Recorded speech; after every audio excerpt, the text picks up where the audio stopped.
Louvado seja nosso Senhor Jesus Cristo. Nós vamos dar continuidade às reflexões sobre revelação, escritura e tradição. Nós estamos trabalhando hoje o tema valorização do dogma. É o nosso 13º encontro.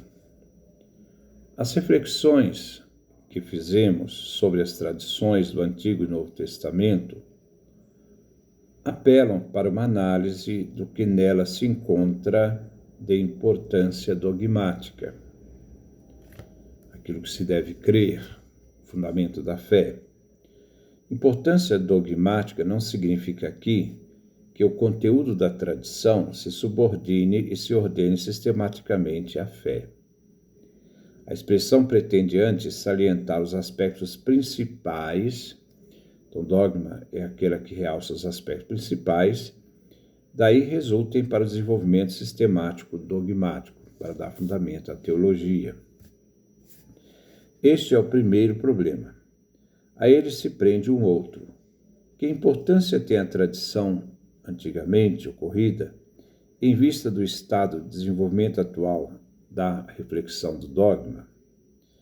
Este duplo problema, em sua referência de ontem para hoje, de hoje para ontem, há uma dupla via, né? De hoje voltamos ao ontem, de ontem nós voltamos ao hoje para interpretá-lo, né? Deve ser respondido em conjunto. O dogma é dividido em duas características, matéria e forma. A matéria é aquilo que nós temos de conteúdo do dogma. É aquilo que não muda, aquilo que tem como referência fundante daquilo que se crê. Então, esse é um elemento recebido dos apóstolos e que a igreja não tem poder de mudá-la. Mas ela também tem a forma. A forma é histórica. Como a forma em que o dogma foi feito a partir das leituras da tradição, né, do sentido do que se deve crer, como crer, né, para que crer. Então, o dogma foi escrito no passado, dentro de uma forma passada, mas nós não podemos transpor esta forma para o dia de hoje, né, mantendo o mesmo sentido histórico como foi escrito, não. A forma muda, porque a história evolui e a compreensão da fé evolui. Então, enquanto a matéria não muda, a forma muda. E é esta forma que vai nos dar o sentido de compreender aquilo que foi recebido a partir da nossa visão. Então, de hoje nós vamos para o ontem, para entender a matéria e a forma, e do ontem para o hoje, na volta, na hermenêutica, na interpretação, nós temos que traduzir aquilo que nós cremos na matéria a partir da forma histórica que nós devemos compreendê-la. Com efeito, o que hoje nos interessa não é apenas o que outrora ocorreu, nem como ocorreu. A valorização teológica não é mais pura reflexão histórica. É, ao contrário, uma penetração engajada no caráter da pregação e nas exigências específicas levantadas pela tradição bíblica. A este fato associa-se outro. O que antigamente era importante conserva sua importância ainda hoje, a matéria. Ao lado da inegável diferença cronológica entre o ontem e o hoje, a forma, deve-se falar também da confluência de ambas estas situações. Por isso, nosso primeiro passo será estabelecer um cotejo esclarecedor entre tradição na Antiga e da Nova Aliança. A tradição do Antigo e do Novo Testamento. Se compararmos o progresso da tradição do Antigo Testamento com aquilo que se manifesta na Escritura do Novo Testamento, não poderemos negar que haja entre um e outro certo paralelismo. Isso se verifica, sobretudo, no que tange, no que coloca como ponto de convergência a forma externa do referido progresso. Ambas as correntes de tradições começam com um estádio que, já antes, abrangia certas fórmulas. Isto é, a tradição oral, ela antecede a tradição escrita. Ambas formaram certo núcleo cristalizado de normas e coordenam entre si o amplo conjunto dos dados transmitidos por tradição, a matéria, cuja tradição sustentava aquilo que era o fundamento da fé. Ambas as correntes abrigam diferentes grupos de pequenas unidades de tradição e, ao longo de sua marcha, se discriminam de múltiplas maneiras conforme o lugar e o tempo, sem contudo se desligarem da origem da realidade que elas transmitem.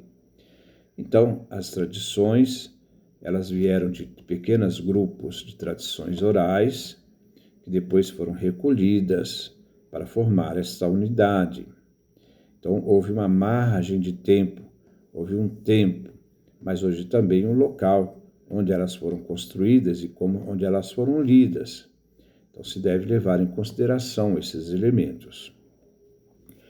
Uma e outra corrente, enfim, são postas por escrito nas várias escrituras que elas chegam ao texto, as tradições chegam ao texto oral ao escrito.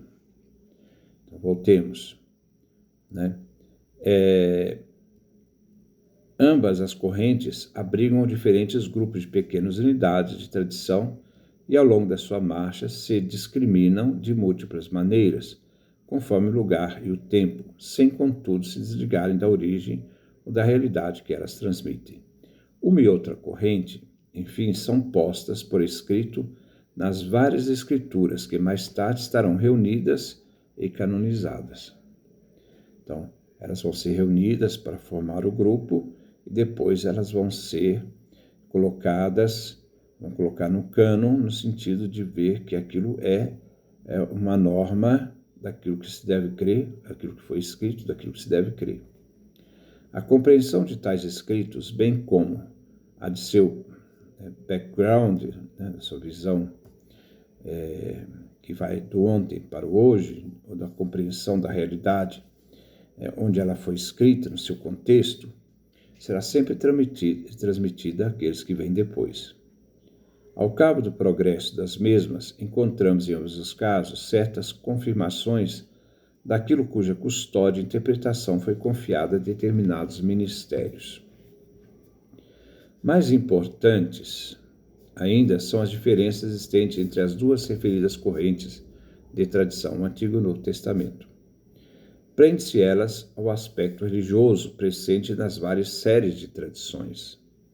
Tradições que se tornam tradição. As tradições do Antigo Testamento vivem da promessa já feita. Então, o Antigo Testamento é o tempo da promessa, e sempre de novo confirmada, e cujo cumprimento está sempre em vias de realização. Então, o Antigo Testamento é uma expectativa de uma promessa feita e esperada.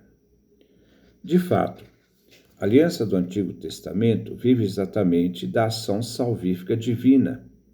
Essa ação salvífica divina, já manifestada e tornada sempre presente, graças à consciência da fidelidade que se tem a Javé, a aliança por ele firmada. Então, a unidade que se tem a antiga aliança do povo com Deus e a fidelidade a Javé, que confirma essa aliança, que dá essa expectativa para o povo no Antigo Testamento. Todavia, as esperanças messiânicas, daquilo que se espera o Messias que virá, bem mostram que o ponto culminante, ou seja, o clímax histórico manifesto da ação divina, ainda está por realizar. Então, no Antigo Testamento, nós não temos a realidade realizada, nós temos a expectativa. Aquilo que se espera ainda não chegou. Então, há sempre essa dinâmica aberta para aquilo que virá, aquilo que acontecerá no futuro. E, portanto, que a ação divina, até então já conhecida, deverá ainda ser ultimada, acontecida. A tradição do Novo Testamento oculta igualmente por detrás de si mesma o ápice histórico da ação divina. O Messias já veio. Então, aquilo que esperava no Antigo Testamento, a chegada messiânica, aquilo que estava no Antigo Testamento, a promessa, no Novo Testamento já é uma realidade. Jesus já veio, Filho de Deus, morreu na cruz, ressuscitou, nos deu a vida. Essa graça nós já somos portadores. Então, ele já veio. Não é mais possível outra etapa dentro do âmbito da história. Ele veio de uma vez definitiva, ele morreu uma vez definitiva, ele não precisa morrer mais. Tudo que Deus já tinha colocado com promessa acontece e realiza em Jesus Cristo. Ora, não é mais possível outra etapa dentro do âmbito da história, uma vez que a volta do Messias para o juízo importa igualmente no fim do mundo e da sua história. Então, abre uma nova expectativa, não para aquele que virá, porque ele já veio, mas para a realidade escatológica, aquilo que virá no fim. Há, então, uma expectativa para o fim, né? Mas com a consciência de que aquilo que o Antigo Testamento esperava já era uma realidade e aconteceu em Jesus Cristo. Por conseguinte, nada mais há que esperar em termos de evento. O evento de Jesus de Nazaré aconteceu dentro do âmbito da história. Aguarda-se a plena revelação daquilo que já se comprovou verdadeiro com o aparecimento de Cristo, a volta do Cristo. A tradição do Novo Testamento vive da escatologia, da expectativa daquilo que virá, já tornada presente, e procura manter em ato, na vivência da fé, daquilo que nós já sabemos, daquilo que nós já temos, né, a tensão entre o já realizado, ainda não em plenitude. Então, que há de durar até a nova vinda do Cristo que já apareceu. Neste meio tempo, mantém-se vigilante e reina o Espírito que ele enviou. Então, é o tempo do Espírito, o tempo escatológico, que chegar do evento Cristo até a realidade escatológica, é o tempo do Espírito Santo que age na história, né? Que o Filho enviou da parte do Pai, conservando-se sempre presente em meio à comunidade fundada por Cristo, a Igreja. Ora, aqui merece uma atenção lembrar uma palavra aramaica. Nós podemos traduzir Maranatá ou Maranatá. Maranatá, né? O Senhor, quer dizer, é a certeza, o Senhor veio, né? Então está no presente indicativo, mas quando nós colocamos Maranatá, nós estamos dizendo, de forma imperativa, vem Senhor. Então, é entre o já e o ainda não, entre aquilo que já realizou em Jesus Cristo e a escatologia. Esse é o período entre Cristo, que realizou o mistério da salvação, e a escatologia é o tempo do Espírito. Enquanto a tradição judaico-rabínica se configura por meio da exclusão do Espírito e a ruptura com os profetas substituído pelos doutores da lei, então houve uma ruptura, né, na tradição, porque o fundamento não são mais os profetas, entre aspas, mas são os rabinos que dão autoridade àquilo que se deve ler, àquilo que se deve acreditar, né? Então, já a parádosis de Cristo, o anúncio de Cristo, né, do Novo Testamento, se caracteriza, no caso a tradição, né, parádosis de tradição, a tradição de Cristo se caracteriza e se transmite graças à ação do Espírito Santo na Igreja do Senhor.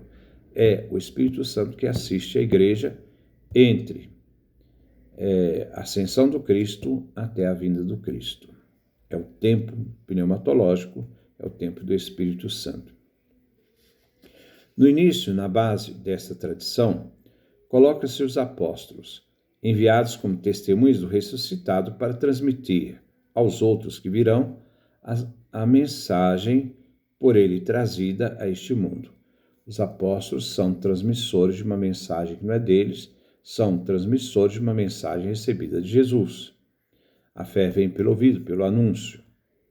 Então, aquilo que nós recebemos da fé é aquilo que os apóstolos anunciaram e aquilo que eles aprenderam com Jesus. Romanos capítulo 10, versículo de 11 a 15. Acham-se eles conscientes de que são legitimamente destinados, munidos de poderes especiais para pregar o Evangelho e a dar dele testemunho, conservarem a tradição de Cristo e explicá-la aos homens. Por quê? Porque os apóstolos e os seus sucessores e a igreja, ela é portadora dessa mensagem de Cristo. Por isso, quando nós vemos a Sagrada Escritura ela não deve ser lida, simplesmente como uma leitura individual, pessoal. A Sagrada Escritura é o livro da igreja, é a igreja que dá a garantia da verdade daquilo que está na Escritura e como realidade que se deve crer. Então, a Escritura é um livro da igreja, para a igreja, e deve ser lido com a igreja. Segundo as epístolas pastorais, a missão deles de pregar, de comprovar como verdadeira, de interpretar retamente a tradição de Cristo, deverá exercer-se junto de discípulos que já não são mais testemunhos oculares da ressurreição de Cristo, mas graças aos ministérios servem à causa da tradição. Então, os discípulos são detentores dessa tradição, eles recebem essa tradição, cuja centralidade eles receberam de Cristo, e agora eles transmitem isso para aqueles que não tiveram, não testemunharam a ressurreição de Cristo e vão crer pelo testemunho dos apóstolos, que eles vão transmitir justamente aquilo que eles receberam de Jesus, e que ao transmitir essas tradições, que faziam parte das tradições orais, depois se transformarão em livros, o Novo Testamento. Embora ao término da escritura do Novo Testamento se torne mais pronunciado o momento da doutrina, todavia trata-se sempre de mais um momento no âmbito da pregação, que, enquanto Evangelho, proporciona a fé e procura levar os discípulos à decisão de Cristo, o Senhor. Colossenses capítulo 2, versículo 6. Então, sempre Jesus como centralidade da pregação, porque aquilo que nós recebemos por escrito do Evangelho é para nos abrir a fé, nos levar a essa experiência viva de Cristo, e levando os discípulos a essa adesão pessoal de Cristo, mas essa adesão pessoal faz com que eles participem de uma comunidade, que é a garantia da verdade daquilo que se crê. Contudo, mediante a fé, o próprio Senhor habita no coração dos fiéis. Se a fé é eclesial, a pessoa pode fazer a experiência pessoal de fé, mas nós devemos ter, sempre em consciência, que as pessoas também poderão fazer essa experiência pessoal, adesão a Cristo Senhor. Há uma realidade da experiência pessoal com a tradição transmitida pela Igreja. A fé se une a essa tradição e nessa tradição se faz a experiência de Cristo. A responsabilidade pela transmissão e pela pureza da tradição não depende, em última análise, dos mediadores ou instrumentos humanos, e sim do próprio Senhor. É Jesus que atua, é Jesus que faz presente na pregação dos apóstolos, na pregação da igreja. É Ele que é o autor. Estarei convosco todos os dias. Ele não está ausente nessa caminhada. Embora a igreja será sempre assistida pelo Espírito Santo, isso requer também que Jesus estará presente, na igreja e na vida do fiel. E sim do próprio Senhor e de seu Espírito Santo, o outro Paráclito, que se faz presente na história e na igreja. João capítulo 14, versículo 16, no qual, e graças ao qual, toda a verdadeira tradição se planificará no futuro.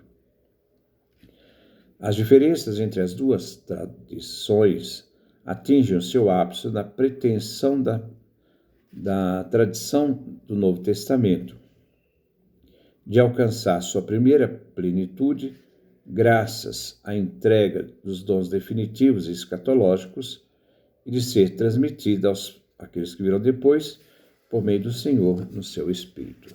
É Jesus que age na igreja, é o Espírito Santo que está caminhando com os apóstolos, e é eles que são os autores da caminhada, né? Os ministros, os fiéis leigos estão à disposição para vivenciar esta fé, numa experiência pessoal, sim, mas a experiência pessoal de Cristo nasce da pregação que antecede a experiência espiritual. Esta pregação da tradição faz com que a pessoa faça adesão à fé, uma fé transmitida e conhecida, deixada pelos apóstolos, tendo como fundamento Jesus, inspirados depois na missão pelo Espírito Santo, e ao mesmo tempo aquele que recebe essa fé faz essa experiência dentro da igreja, porque a igreja é que é a garantia da verdade daquilo que se recebe. Depois nós vamos dar continuidade, né, à nossa reflexão. Que Deus nos dê a sua graça, a sua bênção, a sua face resplandeça sobre nós.